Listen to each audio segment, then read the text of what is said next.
What's going on, 49er faithful, 49er fan, 49er gangs? Boy, 49er Dion here, back with another video. So definitely hit that like button, hit that subscribe button, turn on the post notifications so I can keep you up to date on any and everything San Francisco 49ers. With that being said, let's get right on into it. So I know I just literally left y'all a few moments ago with the offensive linemen. So this is the end of the offensive side of the ball. I believe I've already broken down QBs, wide receivers, offensive linemen. So we going to and the running backs, if I'm not mistaken. I did that with Mose. But I'm gonna go ahead and talk about our tight ends.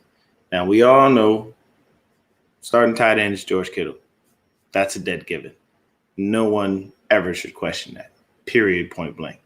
I don't think that anybody in the league, would even question the fact, but Kittle's our guy. We know that for a fact. Period, point blank. That's it. Question is, who's really behind George Kittle? So with that being said, let's take a look at the rest of the roster. So we currently have behind George Kittle, there is Charlie Warner, Ross Dwelley, this kid named Michael Pruitt, and son of Doug ex-Eagles head coach Doug Peterson, Josh Peterson. So the biggest question mark here was a guy that I don't know about, and his name is Michael Pruitt. So I went ahead and pulled him up to take a look at him and see who he is. Michael Pruitt's been in the league from 2015 all the way pretty much up to this year. He played with Minnesota. He was on Chicago, I guess then Minnesota again.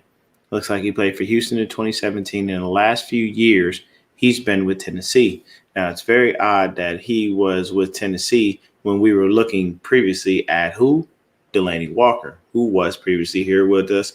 And we had a nice little tight end tandem with none other than Vernon Davis, who was one of our best tight ends for the short span of time that he was here. Sucks for Vernon Davis because he wound up getting back injury, and that's probably the worst. I like Vernon a lot, and his career could have been spectacular. I think he could have broken some records and done some really, really great things for us.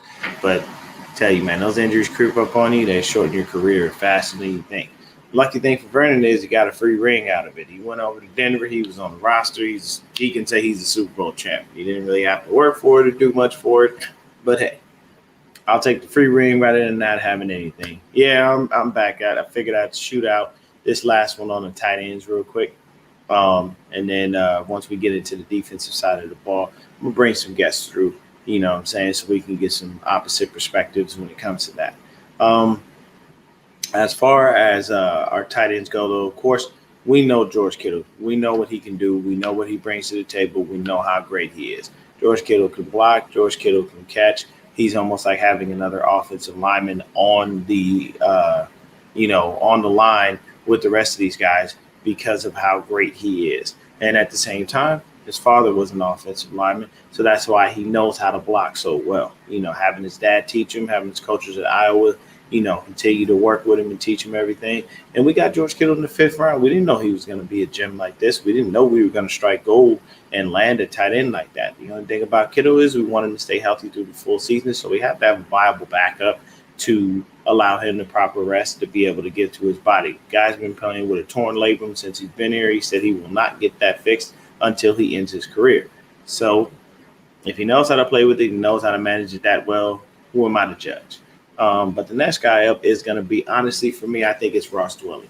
Ross Dwelley has been on the team with us for a little bit here, and I do believe that Dwelley actually goes ahead and basically takes over that number 2 spot. He's the most experienced. He backs up Juice when he plays fullback.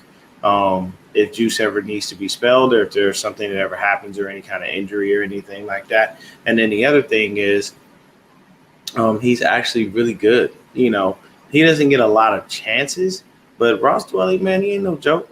He ain't no joke. Don't sleep on him, man, because when you sleep on him, that's when he's going to go ahead and get you, But we've heard a little bit about Doug Peterson's son, Josh Peterson. And that George is like one of the nicest people in the world. He likes to, if you're a tight end, you're his friend. Off rip, automatically. Like you're his guy. He loves tight ends. He's the one who came up with National Tight End Day, all of these things. And, looking at Josh Peterson, maybe he can make squad, maybe he won't. You never know. But as far as the actual guys that we have there, we still have Charlie Warner. Charlie Warner is definitely going to be another guy that will, fight for a viable spot on the roster. I don't see why we wouldn't have 3 tight ends. We may have 2 that we carry on the active roster. He'll probably wind up being one of those guys that's inactive on game days, as long as he makes the squad. I like Charlie Warner. He's pretty good at blocking. He's an okay pass catcher. You're not going to see him do anything spectacular. He's not going to walk a tightrope. You're not going to see him make George Kittle type plays, but he's still young and he is a really good blocker, and he's a willing blocker. And that's mainly the thing about it, in Shanahan's system. You have to know it's not going to be about your own individual numbers. You have to be a guy that's willing to sacrifice your own individual stardom for the better, the better sake of the team in general. Because basically what will happen is if you're looking to get numbers and figures and stuff like that, you're going to want to go somewhere where they're focused more so on throwing the ball and running the ball. Because Shanahan's system is based off of the same thing kind of that his dad did. A little more intricate, with the passes and whatnot. But it's a power running game, and the run sets up the pass. And it's always been that way. It's always going to be that way. I don't think you're going to see it change. So basically when you depending on the quarterback that you have back there, whether it be Jimmy or whether it be Trey, is where you're going to see certain shots taken down the field, certain shots not taken down the field. Yes, we all know that we feel like Jimmy limits the playbook, and we feel like Trey is going to be able to expand it. But, that's yet to be seen. So I'll say this. When it comes to the tight end position, this young kid right here, Michael Pruitt, that I'm seeing that we had on, that we now have on the squad, he's only the most he's had in one season. With Tennessee, he had 102 yards. He averaged 11.3 yards per catch. He had 1 TD, and he only had really about 11 targets. As far as games played, he's only played in 18 games out of a possible 63. So I'm not 100% sure why he's even on the squad if he's not doing much of anything, and he didn't do much of anything wherever he was. Sometimes the pickups are just confusing to me. Our coaching staff can do some really, really wild and off-the-chain type stuff. But as far as the tight ends go, it's a very simple thing. You got George, you got Ross Dwelley, you got Charlie Warner, you have Michael Pruitt, and you got Peterson. To be 100% honest with you, I only see 3 of those dudes making the squad, and it's simple. George Kittle, Ross Dwelley, and Charlie Warner. And the reason that I state those 3 dudes are going to be there is because they're the ones that actually make up the tight end room, and they know the system enough to be able to be going. So there shouldn't be any real conversation as far as Peterson and Pruitt, just based on the fact that those dudes are on the outside looking in. They don't know enough of the system. They're not going to make enough of a big enough splash. They don't have the experience to be able to push through and actually crack this squad. So though this video will be short and simple, it's just on tight ends, and at the same time, there's no battle. We all know at the end of the day, it's George Kittle who's going to be the starter. I believe Ross Dwelley is going to be the backup. Charlie Warner is going to be our third option, and the other guy most likely will wind up on the practice squad. And that's just basically how it works. So this is just a short, quick hitter, nothing to take up too much of any people's time, just based on the fact that this is on tight ends and we all know who our guy is. And to be honest with you, the other thing that I did want to go ahead and get into with this was George Kittle being the guy that he is and starting his tight end university. So he did go ahead and do that. And gonna go ahead and get into a little article here from 49ers Web Zone and take a look at it and see what they said more so as it pertained to the actual tight end university. And it does state this week marked the beginning of the long-awaited tight end university, which was formed by 49ers tight end George Kittle, Chiefs tight end Travis Kelce, and former NFL tight end Greg Olsen. The event gathered around 50 NFL tight ends in Nashville, Tennessee, in the Nashville, Tennessee area, and its first day was spotlighted by the NFL on its Instagram story. To start the day, Olsen shared that the event was spanned over 2.5 days, covering everything about the tight end position. We got 50 of the top tight ends in the NFL together for a 2.5 day summit on all things tight ends. Day one, today's been awesome. So it says on the Part of My Take podcast, Kittle said that the motivation to start the event was his feeling that the tight end spot is extremely valuable, yet very underappreciated in football, highlighting the salary disparity with other positions. Now I'm going to stop right there. That is extremely true, because if you don't have those tight ends throwing those blocks, catching those passes, and doing all the things that they do, you don't have, that's one less receiver, that's one less blocker, that's one less actual runner. You know what I mean? If you have a tight end that, if like Ross Dwelley, and he's there and he's subbing in for Juice because Juice is hurt, and you give him the ball, he's got to get in there and do that. You know what I mean? So he's going to make everything cool and make everything blessed. But that's just basically the way that it is. So it goes on to say that, like Greg Olsen said, we're still getting paid less than a lot of other positions. And I feel like the tight end does a lot. You look at the last 10 Super Bowls, I think every 10 that one has a dominant, like a very talented tight end. There's nothing to do with winning Super Bowls. I think that's the most important thing. So you might as well pay the tight ends. I just kind of want that number to keep going up. During the event, Kelce was shown giving tips on footwork and direction, showing his usual energy to the eager learners.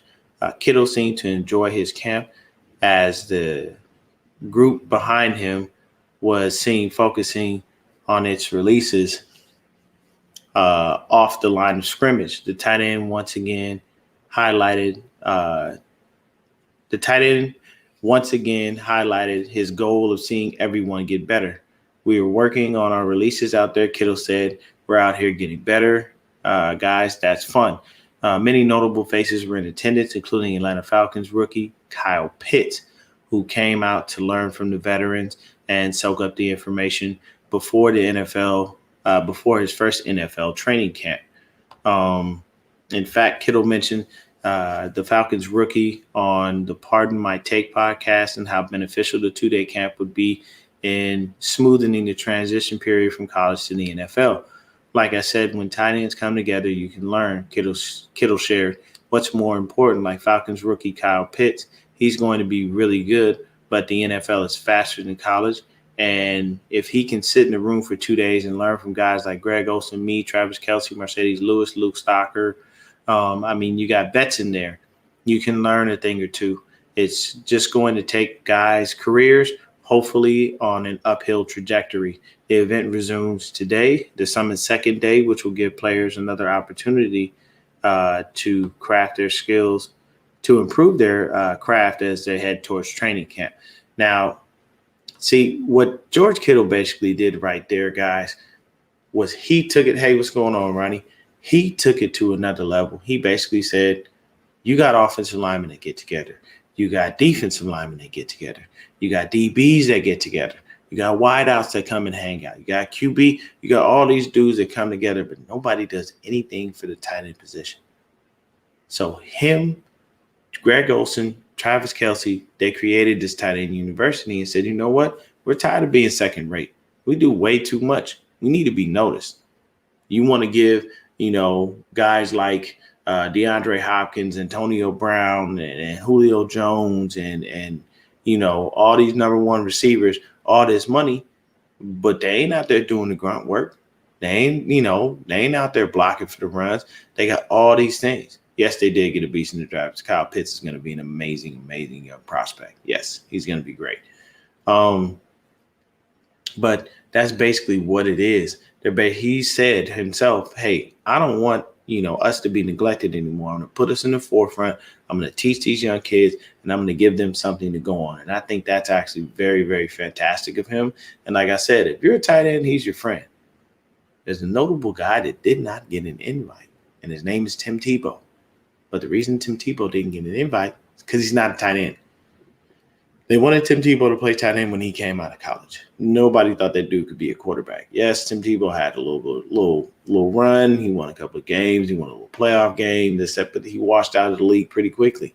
He was never going to be a full-time NFL starter. He was never going to be that guy that came into the NFL, changed things, and wound up winning a Super Bowl. It's a foregone conclusion. Some guys you can see this is not going to work out.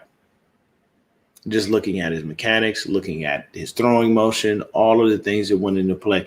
Like, it's no. And we all know he got that job over there in Jacksonville because Urban Meyer is his boy. Like that, they friends, man. I mean, yeah, look, sometimes it ain't what you can do, is who you know. That's in life in general.